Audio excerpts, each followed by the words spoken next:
Warning: the following views that are expressed on the Dr. Quack house calls that are expressed by the guests are not necessarily the views of this show. Strong language, partial nudity, violence may occur. Viewer discretion is advised.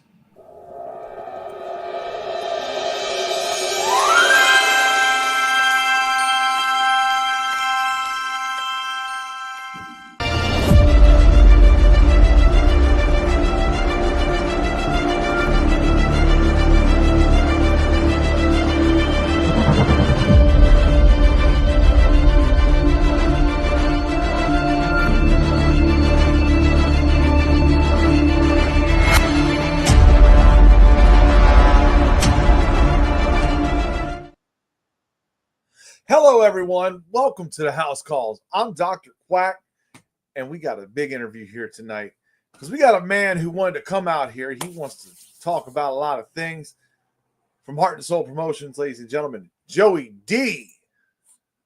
What's cracking, guys? I know. I'm their favorite person that they love to hate, and I enjoy it. Love to hate. Yeah. Hey, what do you mean by that?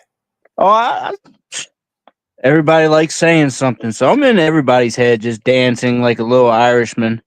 But obviously they got something to say or they wouldn't say it. You know what I mean? It's like finally back up what you guys are saying, but then they never do. All bark, no bite, just like the majority of the roster. But we won't go there just yet.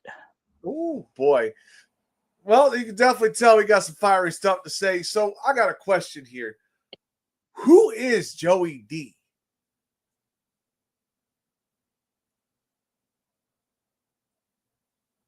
The greatest way I can put this is who is Joey D. When I first came into the business, doing this over, it's been well over 10 years. People knew me as Hobo Joe. A lot of people would tell you that was one ugly, nasty guy. I was, majority of the time, I was either drunk or, I mean, really just going with the wind. I went down some dark roads with that character, some really dark roads, and turned my life around. And currently sitting at 3 years and 1 month sober. All And right. now it's Joey D is what Joey should have been all along. That makes sense. It does. So that transitioning, going from Hobo Joe to Joey D, I mean, that's a pretty good accomplishment there, you would say, right? For me personally, yeah. I mean, if anybody's seen me, I wish I can find some of my earlier stuff and show a lot of you exactly what I was doing. Um, Nobody was ever sure if Hobo Joe was ever going to make it back on screen. Because they didn't know from time to time what was going to happen when I left screen. Okay. And he begged people for money. He did because it was bad. I didn't. He didn't know what to do with life. But then you got to make the transition into the real world.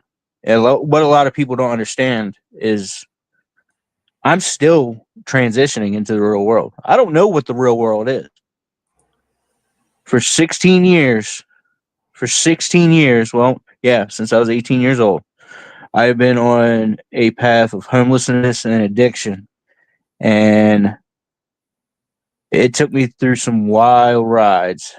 Wild. Um, that transition to become the person that I am today. I, I just told Quack earlier. I opened up a bank account for the first time in my life. Uh, never had a bank account. Now I got one. Like it's just weird transition. I don't know what the real world is. I'm trying to figure this shit out just like everybody else is. But I am years behind because I decided to basically fuck around and found out. And well, I found out the hard way. Oh, I got some weird questions. I guess for me, I don't know. Can you balance medication with natural supplements? I'm sure you can. It's definitely got to be tricky. You can't just come out there and go one side or the other. You really got to figure out what medications are going to work and what medications are going to contradict things that you are going to be able to do. So you got to be careful on that. That is true because some medications counteract with other like herbal supplements. Now, me personally, this is just me. Um, I spent 2 years on medication. Well, almost 3 years, and I switched over to herbal supplements.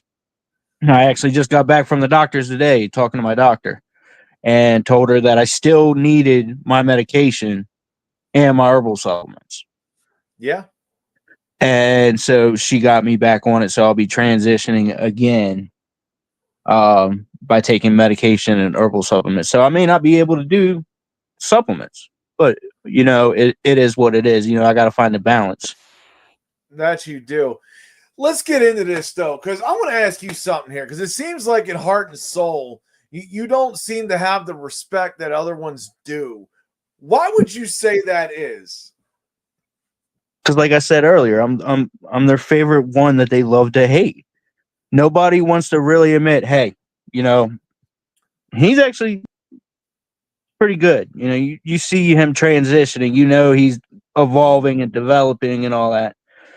And everybody's always still stuck on what I was in the past and not what I'm doing now. And if you've seen the major improvement, you would realize that stood I have stood the test of time. I have faced the likes of Legion Cole. I have faced the likes of Zach Monstar, um, Justin Klein. He's over in EPW right now. I hate you, Justin. I do. It's a wrestling.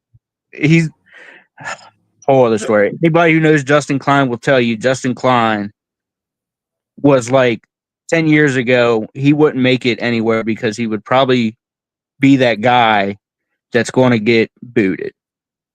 Yeah. See, And here's a question for you. Look at this. Look, there is Bronx Bomber. I respect him, right? But here's my question to that. Because he and Villain both had a choice to choose you for Soul Harvest.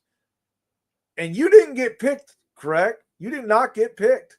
no, Why is that in your mind? Why would you say that is? I'm not ready. You're not ready. I'm not ready. Nobody But don't think I'm ready, but I know I'm ready.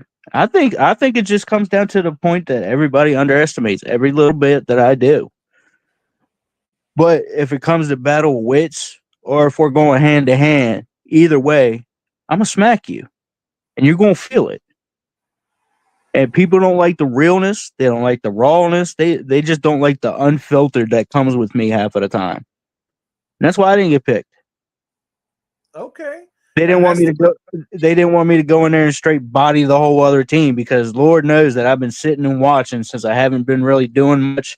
I've been sitting and watching everything unfold, and I'm like, oh man, I was like, I got so much I could say.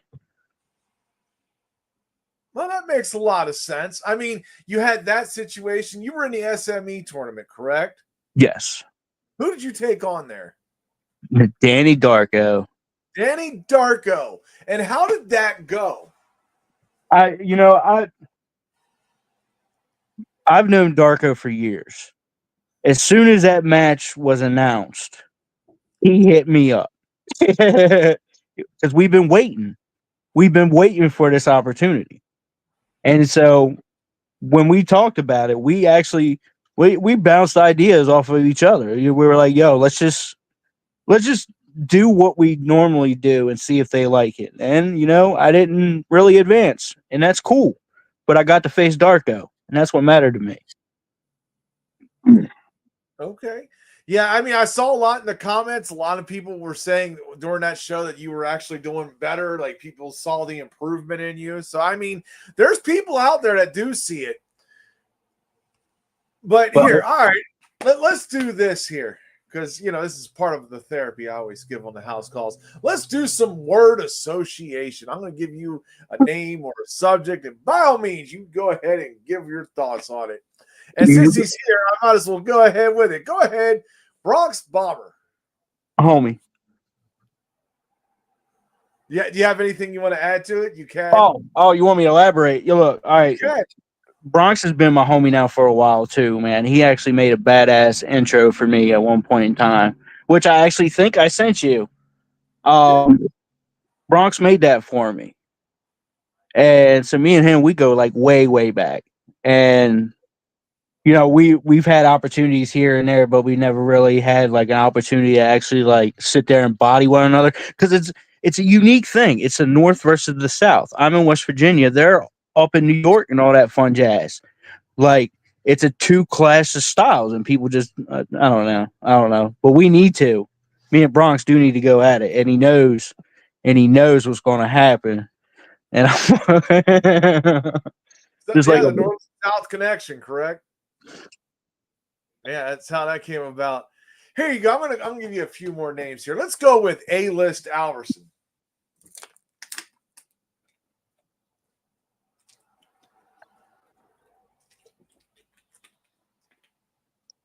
suck up. Suck up. Yeah.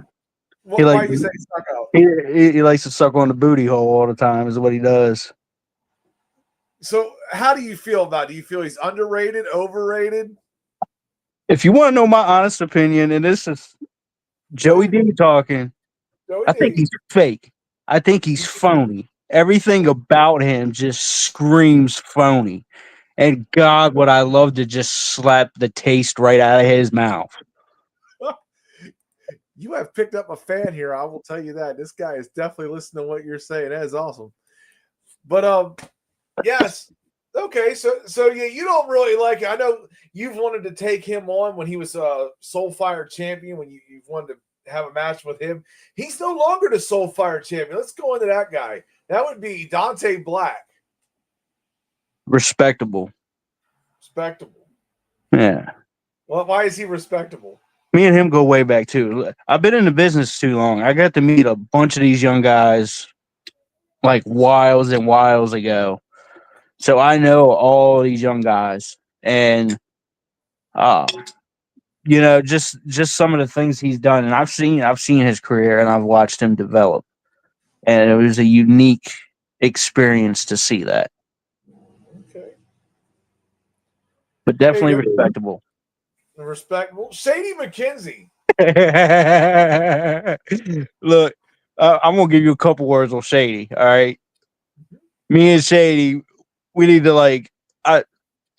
I don't drink a lot, but me and him need to go out to like a bar or something and just get like ripped out of our skull. And I think it'd be something heart and soul would just like lose it about.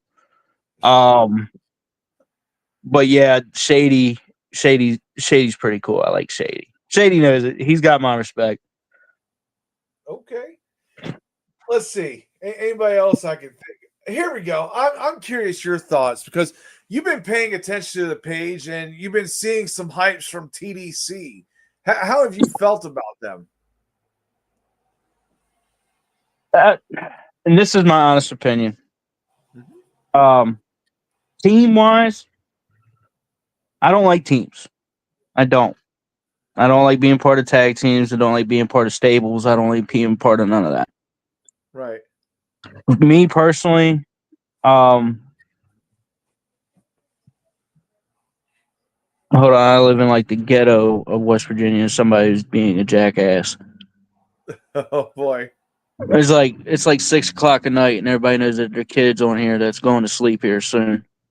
Oh boy. Um, what was that again? I'm sorry, I got distracted. It's all right. Here, why don't you give your final thoughts here, real quick? I'm going to pull up the screen. You can go ahead and say what you need to say. Look, I'm just going to tell everybody in heart and soul that I know you guys, for some odd reason, love me, hate me, disregard me, or do whatever. But it is what it is. You think your opinion of me matters to me? Nah. See, what I want to do is I want to get in there and I want to beat you up, and that's all I want to do. And there ain't nothing you can do about it. Anybody I'm in there with knows that they couldn't body me, they couldn't fight me, they couldn't do anything to me that I haven't done 2 inches in front of my face. That's why y'all don't like me. But it's cool. It's cool though. I enjoy it. So when you guys see me around next time, you guys will see me around. And just like I said last time, I make my opportunities. I did all these couple months ago. I can do it again. Simple as that. That's what y'all should be scared of.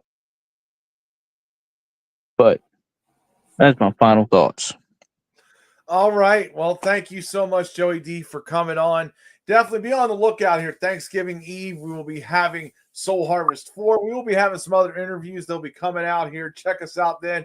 I'm Dr. Quack. Thank you, Joey D, for coming on, and we'll see you next time. Yeah, there.